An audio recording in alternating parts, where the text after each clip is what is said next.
8h31 sur LCI ce matin. L'invité, c'est Mathilde Panot. Bonjour. Bonjour. Présidente du groupe La France Insoumise à l'Assemblée nationale. On va parler dans un instant de votre niche parlementaire, les propositions que vous défendrez demain dans l'hémicycle. Mais d'abord, l'actualité de cet après-midi, la décision de la Cour de justice de la République concernant Éric Dupond-Moretti, le garde des Sceaux, qui a comparu pour conflit d'intérêts. En cas de condamnation, on va faire cette hypothèse, devra-t-il, à vos yeux, quitter le gouvernement ?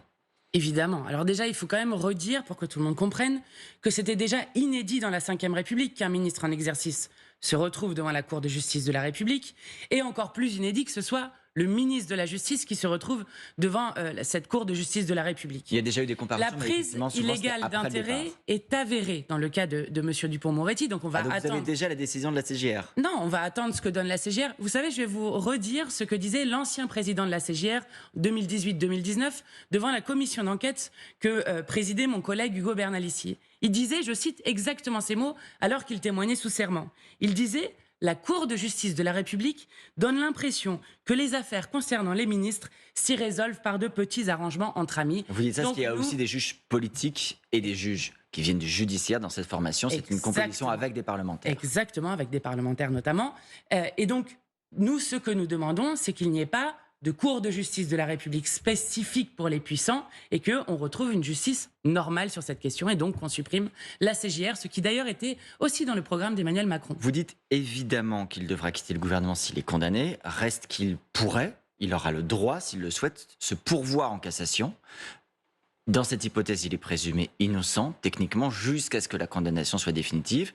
Est-ce que vous considérez qu'il doit quand même quitter le gouvernement dès maintenant en cas de condamnation, ou qu'il reste présumé innocent jusqu'à la décision de la Cour de cassation? Vous savez, il y a des deux poids, deux mesures chez les macronistes. Rappelez-vous de ce qu'il avait fait avec M. Bayrou, qui avait dû démissionner dès le début. Qui est parti de lui-même, qui a fait le choix avant même que la procédure soit... Ça, c'est vous qui dites ça. Mais ce que je veux dire par là, c'est que vous rendez-vous compte quand même de l'état dans lequel est la Macronie aujourd'hui, en termes de délabrement. Vous avez M. Dussopt qui passe en procès cette semaine, de lundi à jeudi. Vous avez M. Dupond-Moretti. Et on continue à avoir des affaires comme ça qui agitent la Macronie. Bon, qui donne quand même une petite ambiance de fin de règne à ce gouvernement d'Elisabeth Borne et au président Emmanuel Macron, qui sont quand même inquiétants. Et mais il ne faut pas banaliser. Vous ne croyez pas à la présomption d'innocence, techniquement, au respect du principe? C'est pas ça la question. Écoutez, quand je vous dis la prise illégale d'intérêt est avérée, c'est parce que M. Dupond-Moretti, lorsqu'il se déporte, donc il a été nommé en juillet, lorsqu'il se déporte en octobre d'un certain nombre d'affaires, disant par lui-même qu'il est en conflit d'intérêt, puisqu'il s'y déporte, cela voulait dire qu'il était donc en conflit d'intérêt en septembre, en août et en juillet. Et je vais vous dire quelque chose. Comment se caractérise la prise illégale d'intérêt? Elle ne se caractérise pas ni par la bonne foi de la personne, ni sur les intentions. Elle est caractérisée par des faits, par des actes. À partir du moment où vous posez un acte, vous êtes dans une situation de prise illégale d'intérêt. C'est pour ça que je dis que c'est avéré. Et je dis juste, il ne faut pas banaliser le fait que le ministre de la Justice se retrouve devant la Cour de justice de la République en plein exercice et que c'est la première fois dans la Ve République que cela arrive. Vous êtes fait votre opinion, en tout cas, on verra effectivement à 15h, ce sera à suivre en direct sur LCI naturellement. Quelle est la décision de la CJR, puis, en cas de condamnation, celle du gouvernement et de l'exécutif, puisqu'il est impossible de dire ce matin si la démission sera prononcée. On va parler à présent des propos d'Éric Dupond-Moretti hier, cette fois-ci sur le champ politique. C'était à l'Assemblée nationale. Il répondait à une députée du Rassemblement national qui l'interrogeait sur la barbarie, je cite, qui se déchaîne dans notre pays. Il a appelé le RN à chasser de ses rangs les identitaires, les nazillons, les racistes, les antisémites. Est-ce que là, pour le coup, sur ces propos politiques contre le RN, vous vous retrouvez avec Éric Dupond-Moretti ? Oui, je crois que sur cette question-là, il a raison, et je ne dis pas ça régulièrement. Le problème, c'est que M. Dupond-Moretti est aussi ministre d'un gouvernement qui compte M. Darmanin, qui expliquait à Marine Le Pen qu'elle était trop molle et qu'il pouvait signer son livre, qui a utilisé régulièrement le terme d'ensauvagement de la société, ensauvagement qui a été utilisé pour la première fois en 1973 pour un meeting du Front National, utilisé régulièrement depuis par Jean-Marie Le Pen, utilisé régulièrement par Marine Le Pen, et dont M. Dupond-Moretti, à l'époque, la première fois que M. Darmanin a utilisé ce terme, disait qu'il contribuait à donner un sentiment d'insécurité et qu'il ne fallait pas l'utiliser. Donc la question, c'est quels sont les actes qui sont posés? Vous savez, à la France Insoumise, nous avions utilisé notre droit de tirage, dès 2019, une commission d'enquête sur comment lutter contre les groupuscules d'extrême droite qui représentent un danger, qui sont d'ailleurs le plus grand danger qui est pointé par les renseignements de ce pays. Nous avions fait à l'époque 32 recommandations. Aucune n'a été suivie des faits.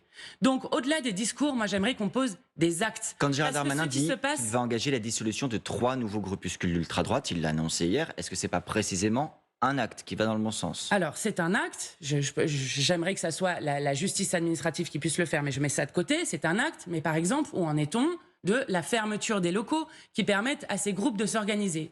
Où en est-on du suivi renforcé, justement, de ces groupes qui sont dissous? Parce que vous le savez, lorsque vous faites une dissolution, il peut y avoir derrière une recréation d'un autre groupe. Mais qu'est-ce que vous dites par là? Vous entendez qu'il n'y a pas de réelle volonté du gouvernement de lutter contre les groupuscules d'ultra-droite en France? En tout cas, les actes n'ont pas été posés à la hauteur du danger que nous pointons maintenant depuis 2019, depuis maintenant des années. Il faut comprendre ce qui est en train de se passer. Ce qui s'est passé à Romans-sur-Isère, avec 80 individus qui crient « Islam hors d'Europe », Qui sont allés le week-end se dernier, sentent notamment aux abords du quartier de en la Monnaie. impunité totale dans le passage aux actes. Suit ce qui se passe ensuite à Rennes, dimanche soir. Ce qui se passe ensuite à Lyon, lundi soir.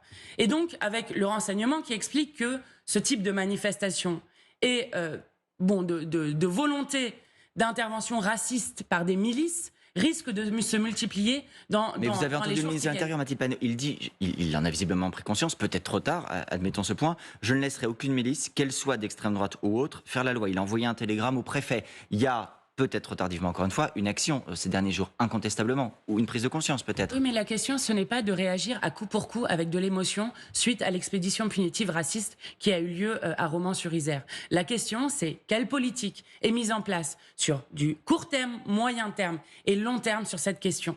Et là, j'alerte sur ce qui est en train de se passer. Parce que, à force d'avoir des responsables politiques comme M. Ciotti, qui, dans un premier temps, est absolument incapable de dénoncer ce qui s'est passé à Romans-sur-Isère. À force d'avoir des politiques comme M. Zemmour, qui explique que l'islam n'est pas compatible avec la République française, alors ces groupuscules d'extrême droite se sentent tout permis dans ce pays. Et donc, il est important de poser des actes forts. Il y a eu des paroles de M. Darmanin. Moi, maintenant, j'attends qu'il y ait des actes et la prise en compte réelle du danger que représentent ces groupuscules d'extrême droite. Alors, au moins dans les mots, vous vous retrouvez avec le gouvernement sur le fait qu'il y a un danger représenté par l'ultra-droite. Ensuite, il y a la question des origines et des motivations. Avant même ces manifestations d'ultra-droite, Marion Maréchal du Parti Reconquête, que vous venez de citer, d'Éric Zemmour, s'était exprimée à la suite du drame de Crépol, la mort de Thomas, il y a une dizaine de jours maintenant. Elle avait parlé à ce moment-là d'une guerre ethnique prémisse de la guerre civile. Est-ce qu'il y a une dimension ethnique dans ce combat aujourd'hui que vous menez contre l'ultra-droite et qu'elle mène contre certains radicalisés? Non, vous n'avez pas compris. Pourquoi luttons-nous contre l'extrême droite, contre les néo-fascistes? Pourquoi? Parce que ces gens veulent reproduire une thèse qui est celle du choc des civilisations.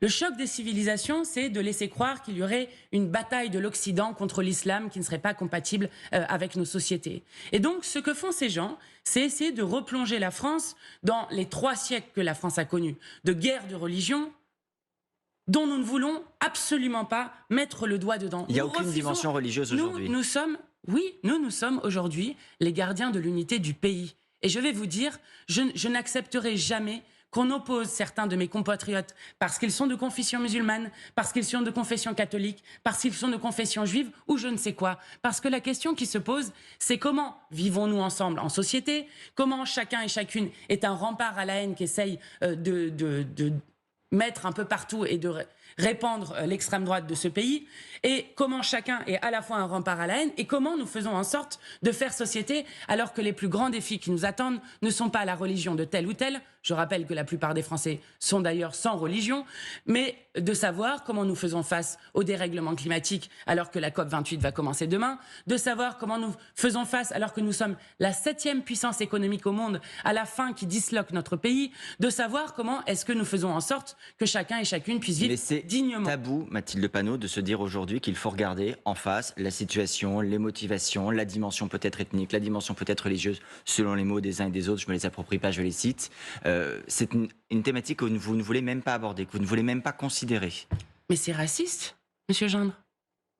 C'est raciste ce qui est en train de se passer quand vous avez des gens qui veulent faire des expéditions punitives contre des Arabes. Quand vous avez Mourad, Je ne vous dis jardinier pas du ça pour les Val-de-Marne. défendre, je vous dis ça pour regarder les choses en face et se dire il y a peut-être effectivement un problème en face. Non, quelle chose en face? Quand Gérard Collomb disait... Expliquez-moi quel est le problème avec nos compatriotes de confession musulmane. Je ne vous dis pas du tout qu'il y a un problème. Je vous Donc dis juste, il n'y a pas de il y a problème. quelques années, quand Gérard Collomb disait, dont les obsèques auront lieu d'ailleurs aujourd'hui en présence d'Emmanuel Macron, demain, je crains qu'il y ait deux France qui vivent face à face, il mettait garde contre un danger justement de division et d'affrontement. Ça, c'est le projet de l'extrême droite. Nous sommes radicalement opposés à ce projet. C'est-à-dire que eux veulent la guerre civile, nous voulons fédérer le peuple.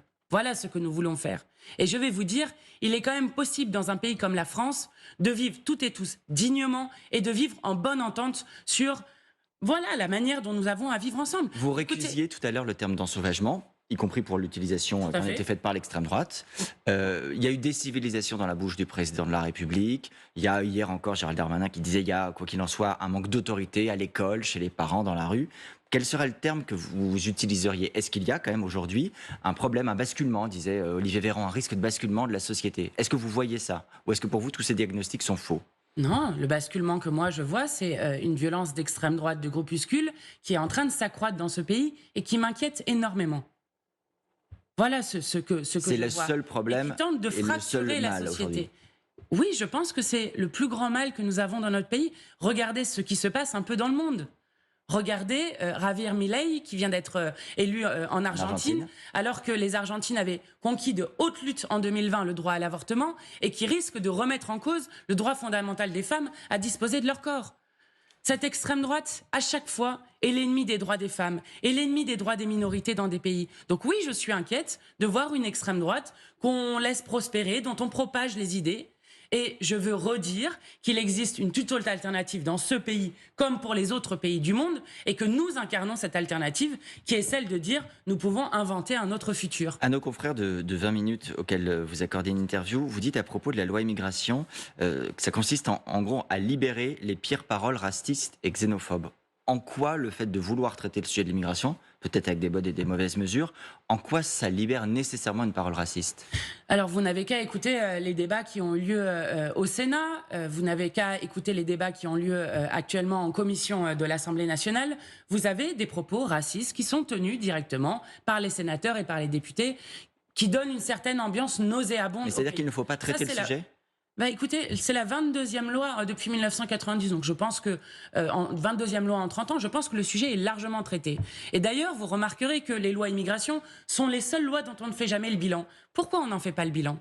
Parce que, en quelque sorte, il ne s'agit pas de montrer que ce qu'on a fait était efficace, mais de montrer qu'on fait quelque chose pour dire qu'on a fait quelque chose. Si on fait 22 lois, c'est peut-être qu'on n'est pas satisfait des 21 précédentes. Et je vais lancer une alerte pour celles et ceux qui nous écoutent. Lorsqu'on s'attaque aux droits des exilés dans ce pays, alors c'est les droits de tout le monde dans ce pays qui sont tirés vers le bas. Lorsqu'on s'attaque à l'AME, vous savez, l'aide médicale d'État, eh bien finalement... La Première ministre a dit que c'est un dispositif nécessaire. Eh bien c'est très bien. Elle a défendu l'AME hier à l'Assemblée. C'est très bien, mais je suis inquiète que ça progresse et que ça soit un débat qui revienne régulièrement. L'AME est une question de santé publique. De même que la question de la régularisation des travailleurs sans papier est une question qui intéresse les droits des travailleurs dans tout le pays, parce que c'est aussi par là même que des patrons voyous essayent de baisser les conditions de travail, de baisser les salaires, et donc régulariser les travailleurs sans papier aide à donner des droits à l'ensemble des travailleurs et travailleuses de ce pays. Il se trouve que le gouvernement défend l'AME, c'est ce qu'a fait la Première ministre, que le gouvernement, hier à votre place, je recevais Roland Lescure, le ministre en charge de l'Industrie, qui disait « Nous avons besoin de travailleurs immigrés en France ». Il donnait même un chiffre, il disait 100 000 à 200 000 personnes venant de l'étranger pourraient être nécessaires sur les 10 prochaines années. Bon, pour le coup, vous partagez là aussi ce constat? Non, nous ne sommes pas d'accord avec la manière dont ils veulent faire la régularisation, qui est une manière de mettre en quelque sorte des travailleurs jetables avec des titres de séjour de seulement 1 an, avec une liste qui sera donnée au cas par le préfet et qui, par certains aspects, est même moins favorable que les régularisations avec la circulaire Valls. Donc, on fait un bond en arrière sur cette question. Donc, ce que nous voulons, nous, c'est la régularisation de l'ensemble des travailleurs sans papier, ce qui, là aussi, aiderait l'ensemble des droits de celles et ceux qui travaillent dans ce pays. Demain, je le disais, vous présentez votre niche parlementaire. Je réexplique pour nos téléspectateurs. consommateurs. Ça veut dire que pendant plusieurs heures, vous disposez de l'ordre du jour et vous présentez les propositions que vous souhaitez. Il y en a un certain nombre. Quel texte vous pensez pouvoir faire voter demain avec une majorité, donc de manière réaliste, dans l'ensemble des textes que vous présentez? Alors déjà, je tiens quand même à dire que sur la niche, on a eu une première victoire. C'est celle de la constitutionnalisation du droit à l'IVG. Donc, Puisque le gouvernement va présenter un projet de de loi loi. à l'IVG qu'on avait gagné le 24 novembre 2022 et puisque Macron a été contraint et forcé par la foule de militantes, d'associations et par le travail parlementaire que nous avons fait, un texte qui sera présenté. C'est la première victoire de notre niche. Ensuite, nous allons commencer par un texte sur la question de la gestion de l'État des risques majeurs naturels sur les territoires dits d'outre-mer. Donc, il y a une commission d'enquête qui serait créée pour savoir comment est-ce qu'on fait face aux plus grands défis de notre siècle. Là aussi, qu'on devrait gagner. Et ça, c'est un texte qui a été adopté en commission, si je ne C'est un m'abuse. texte qui a été adopté en commission. avec les Et autres puis partis. ensuite, nous allons utiliser notre niche pour parler du quotidien des Français et des Françaises. Parce que un Français sur 3 aujourd'hui ne mange pas à sa faim. Parce que la vie chère continue à étrangler des millions de familles dans ce pays. Et donc, nous allons proposer des textes qui améliorent le quotidien face à un gouvernement déconnecté, notamment sur l'encadrement des marges, donc pour faire baisser les prix, l'indexation des salaires sur l'inflation, mais aussi l'obligation d'avoir des guichets physiques, donc des personnes physiques dans les accueils des services publics pour mettre fin à cette inégalité que crée la dématérialisation avec des gens qui n'ont plus accès aux services publics. Mais et ça, donc Mathilde une Panot, inégalité c'est ce que vous devant la avez République. présenté. Est-ce que vous êtes en mesure de nous dire ce que de manière réaliste, après analyse politique, vous pensez pouvoir faire voter, vu la configuration politique de l'Assemblée? On verra, par exemple, sur la question de l'encadrement des marges, dans la commission, ce n'est pas passé à 2 voix. Donc, c'est un texte qui reste ouvert à la victoire. Et de même que nous allons présenter avec cette niche la manière dont nous voulons aussi incarner l'alternative de ce pays et notamment dire que la rupture est aujourd'hui une politique raisonnable contre les abus de l'agro-industrie, c'est ce que je parlais sur les marges, contre les abus de l'agro-business sur la question des méga-bassines avec un moratoire sur les méga-bassines et contre les abus de certains policiers avec l'abrogation de la loi Cazeneuve de 2017. Je précise sur les marges, pour être tout à fait complet, que vous avez un renfort indirect ce matin via des associations de consommateurs, Famille Rurale, Foodwatch, UFC Que Choisir et CLCV qui rejoignent officiellement Emmanuel Macron à faire toute la lumière sur les marges excessives. Ils n'ont pas co-signé votre proposition de loi, mais on doit reconnaître qu'ils vont dans le même sens. Je vous posais la question de la majorité parce que je voulais aussi vous interroger sur le moratoire du PS. Où ça en est? Les socialistes avaient décrété un moratoire sur les relations au sein de la NUPS. Faut leur demander. Mais vous avez des relations de travail avec eux aujourd'hui? Écoutez, par exemple, on a déposé un recours au Conseil constitutionnel ensemble contre le projet de loi qui oblige les allocataires du RSA à travailler 15 heures par semaine pour pouvoir avoir ce droit qu'est le RSA. Donc oui, on continue à avoir des relations normales de parlementaires, mais je n'ai aucune idée où en est leur moratoire. Ça, c'est à eux de le décréter. D'accord, mais vous n'avez pas de relation et de dialogue direct, permanent et constructif sur l'ensemble de la politique qui concerne la NUPS? C'est eux qui ont décidé, c'est quand même pas de notre fait. Alors, de votre responsabilité, peut-être de leur point de vue en tout cas. En tout cas, vous avez d'un côté un PS qui a décidé un moratoire, vous avez Fabien Roussel qui a annoncé plusieurs fois quitter la NUPES, et les écologistes qui, eux, veulent aller seuls, ont annoncé les premiers à aller seuls aux élections européennes. Donc c'est à eux de clarifier. Nous, en tout cas, ce que je peux dire à celles et ceux qui nous écoutent, c'est que nous restons fidèles au programme de gouvernement qui a fait élire les 151 députés de la NUPES et que nous continuons notre action pour fédérer le peuple et pour justement porter les propositions et l'alternative politique dans ce pays. Si les socialistes ou les écologistes arrivent en tête aux européennes, c'est ce que disent les sondages pour l'instant, je reste bien sûr très prudent sur le fait que c'est une photo à l'instant T, est-ce qu'ils auront naturellement le leadership à gauche pour la suite, pour 2027 ? Moi, je n'ai toujours pas renoncé au fait que peut-être que dans la NUPES, la raison va être retrouvée et qu'il y aura une liste unique aux européennes, puisque tous les sondages montrent que si nous avions une liste unique de la NUPES aux européennes, alors au soir des européennes, nous pourrions être devant le parti d'Emmanuel Macron, devant le parti de Marine Le Pen, et je crois que ça enverra un signal extrêmement positif. En analyse rationnelle, vous savez que ça ne se produira pas, vous avez vous-même rappelé les positions des uns et des autres. Vous savez, en politique, tout se fait, tout s'invente, les choses ne sont jamais figées. Un dernier mot rapidement, Mathilde Panot, vous parliez d'écologie il y a un instant, il se trouve que la France a présenté une candidature pour les JO d'hiver 2030, les Alpes françaises. On aura une décision du CIO en fin de journée sur qui sont le ou les candidats retenus. Peut-être la France sera-t-elle d'ailleurs finalement seule en lice. Ce serait une bonne ou une mauvaise nouvelle d'accueillir les JO d'hiver 2030 dans les Alpes françaises? Je crois que c'est une mauvaise idée, notamment parce qu'on retrouve souvent ce qu'on appelle des éléphants blancs dans les pays qui ont organisé ça, donc des infrastructures grandes infrastructures qui ensuite sont complètement inutilisées. Et puis, je tiens quand même à dire que demain va s'ouvrir donc la COP 28 avec la France qui non seulement s'est abstenue sur la prolongation du glyphosate pour 10 ans dans ce pays, que la France a de nouveau été condamnée pour la énième fois sur la question de la pollution de l'air, qu'elle a déjà été condamnée 2 fois pour inaction climatique, 1 fois pour effondrement du vivant par la justice, et qu'on vient de ratifier, l'Union européenne, un accord de libre-échange entre l'Union européenne et la Nouvelle-Zélande qui va faire passer à 20 000 km de là du lait, du fromage, des kiwis, bref, une absurdité du 19e siècle. Je le dis, enfin... Moi, je ne suis pas favorable à ce qu'on continue sur une fuite en avant en faisant croire que tout peut continuer sans changement drastique sur notre mode de production et de consommation. Merci beaucoup, Mathilde Merci. Panot, d'être venue sur le plateau de LCI ce matin. Dans un instant, c'est Elisabeth Martichoux, le temps de l'info. D'abord, la météo d'Ange Noiret.